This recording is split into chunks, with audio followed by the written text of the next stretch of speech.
Affaire Marcelo Tunasi. Le verdict tant attendu tombe et provoque une vague d'émotion chez les fidèles. L'aube s'est levée lentement sur Kinshasa, enveloppant la ville d'une lumière pâle et presque irréelle. Devant le palais de justice, une marée humaine s'était déjà formée bien avant l'ouverture des portes. Des fidèles, des curieux, des journalistes, des responsables religieux, tous attendaient le moment qui, depuis des semaines, tenait le pays en haleine. L'affaire Marcelo Tunasi avait divisé, bouleversé, enflammé les débats, et ce jour-là, le verdict tant attendu devait tomber. Certains priaient à voix basse, les mains jointes, les yeux fermés, d'autres fixaient l'entrée du bâtiment, comme si un simple regard pouvait influencer le destin. Les caméras étaient braquées, les micros tendus. Les réseaux sociaux vibraient déjà, prêts à relayer la moindre information en temps réel. Le nom de Marcelo Tunasi s'affichait partout, associé à des mots lourds de sens. Justice, responsabilité, vérité, foi, trahison. Lorsque les portes du tribunal se sont ouvertes, un frisson a parcouru la foule. Marcelo est apparu entouré de ses avocats. Son visage était marqué par la fatigue, mais son regard restait déterminé. Il avançait, lentement, sans un mot, sous les flashs et les murmures. Pour ses partisans, il était un homme injustement accusé, victime d'une cabale. Pour ses détracteurs, il devait répondre de ses actes, quelle que soit sa notoriété et son influence spirituelle. À l'intérieur de la salle d'audience, l'atmosphère était presque suffocante. Chaque siège était occupé. Les familles étaient présentes, les proches de la défunte d'un côté, les soutiens du pasteur de l'autre. Entre eux, un silence tendu, chargé d'émotions contradictoires. Le juge est entré, imposant le respect immédiat. Le moment était arrivé. Avant l'énoncé du verdict, le magistrat a rappelé les faits, les témoignages, les expertises présentées tout au long du procès. Il a évoqué les incohérences relevées par l'accusation, les arguments de la défense, les éléments matériels, les analyses techniques. Chaque phrase semblait peser des tonnes. Le public retenait son souffle. Le procureur, lors de son réquisitoire final, avait insisté sur la nécessité de ne pas céder à l'émotion populaire, qu'elle soit en faveur ou contre l'accusé. Selon lui, seuls les faits devaient guider la décision. Il avait évoqué des responsabilités, des décisions controversées, des omissions troublantes.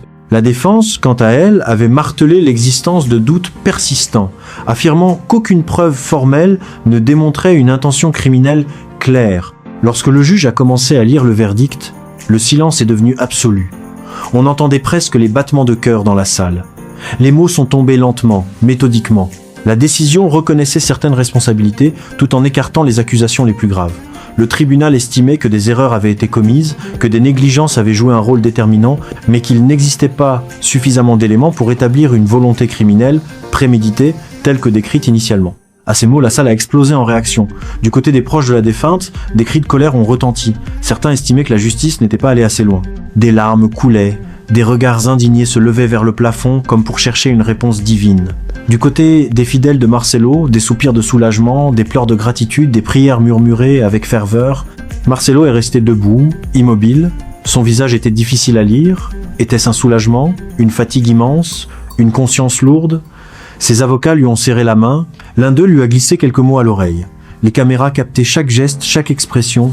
À l'extérieur, la nouvelle s'est propagée comme une traînée de poudre. Les téléphones vibraient, les chaînes d'information interrompaient leur programme. Le verdict est tombé. En quelques minutes, les réseaux sociaux se sont transformés en champs de bataille numérique. Les hashtags se multipliaient. Certains parlaient d'une justice équilibrée. D'autres dénonçaient une décision insuffisante, voire complaisante envers une figure influente. Les fidèles rassemblés devant le tribunal ont éclaté en chants religieux. Des mains se levaient vers le ciel, remerciant Dieu pour ce qu'ils considéraient comme une preuve d'innocence partielle. D'autres, plus silencieux, semblaient méditer sur la complexité de la situation. Car même si les accusations les plus lourdes n'avaient pas été retenues, l'image du pasteur restait profondément marquée. Dans les heures qui ont suivi, Marcelo a pris la parole brièvement devant la presse. Sa voix était posée, mais empreinte d'émotion. Il a déclaré respecter la décision de la justice. Il a exprimé sa compassion envers la famille de la défunte, affirmant partager leur douleur. Il a également évoqué les semaines éprouvantes qu'il venait de traverser, la pression médiatique, les jugements hâtifs. « Je ne sortirai jamais indemne de cette épreuve », a-t-il confié. « Ma foi a été mise à l'épreuve. Mon nom a été exposé. Mais je crois que la vérité finit toujours par émerger. » Ces mots ont été immédiatement analysés, disséqués, commentés. Dans les églises liées à son ministère, les réactions étaient tout aussi intenses. Certains pasteurs associés ont appelé au calme, à la prière, à la réconciliation. Ils ont insisté sur la nécessité de ne pas transformer la décision judiciaire en victoire ou en défaite spirituelle. C'est un moment de réflexion, a déclaré l'un d'eux. Nous devons tirer des leçons, renforcer nos structures, veiller à plus de transparence, car au-delà du cas personnel de Marcelo, l'affaire avait ouvert un débat plus large sur la responsabilité des leaders religieux. Beaucoup s'interrogeaient. Comment éviter que le pouvoir spirituel ne devienne une zone d'ombre ? Comment garantir que la confiance des fidèles ne soit jamais trahie, même involontairement ? Les experts invités sur les plateaux télévisés soulignaient la complexité du dossier.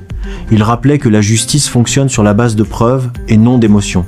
Ils notaient également que la médiatisation massive avait amplifié chaque détail, créant parfois une perception différente de la réalité judiciaire. Dans les quartiers populaires de Kinshasa, les discussions étaient animées. Dans les marchés, dans les taxis, dans les salons de coiffure, on parlait du verdict. Certains affirmaient que Marcelo avait payé un prix suffisant en termes d'image. D'autres estimaient qu'il devait se retirer définitivement de la scène publique. Au sein de sa communauté religieuse, une question cruciale se posait. Pouvait-il continuer à prêcher comme avant ?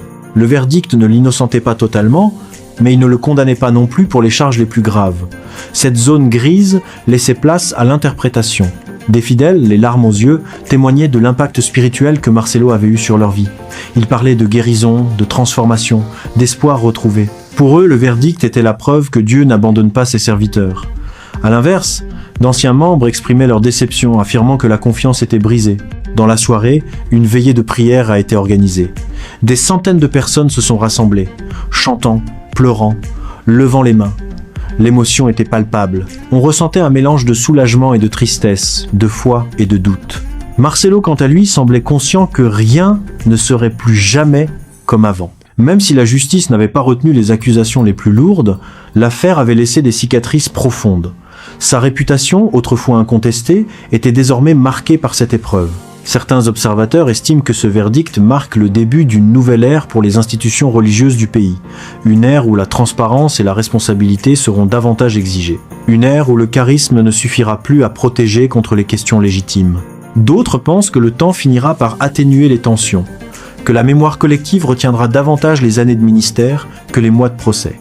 Mais pour l'instant, l'émotion reste vive. L'affaire Marcelo Tounassi aura profondément marqué l'opinion publique. Elle aura révélé les fractures, les loyautés, les colères et les espérances d'une société en quête de repères. Elle aura montré que la justice et la foi peuvent parfois entrer en collision, créant des ondes de choc difficiles à contenir. Alors que la nuit tombait sur Kinshasa, les lumières du palais de justice s'éteignaient progressivement.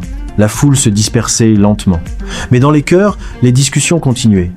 Le verdict était tombé, certes, mais les débats, eux, ne faisaient que commencer. Et au milieu de cette vague d'émotions, une question persistait. Ce jugement referme-t-il réellement le chapitre, ou ouvre-t-il une nouvelle page encore plus complexe dans l'histoire de Marcelo Tounassi et de ses fidèles ?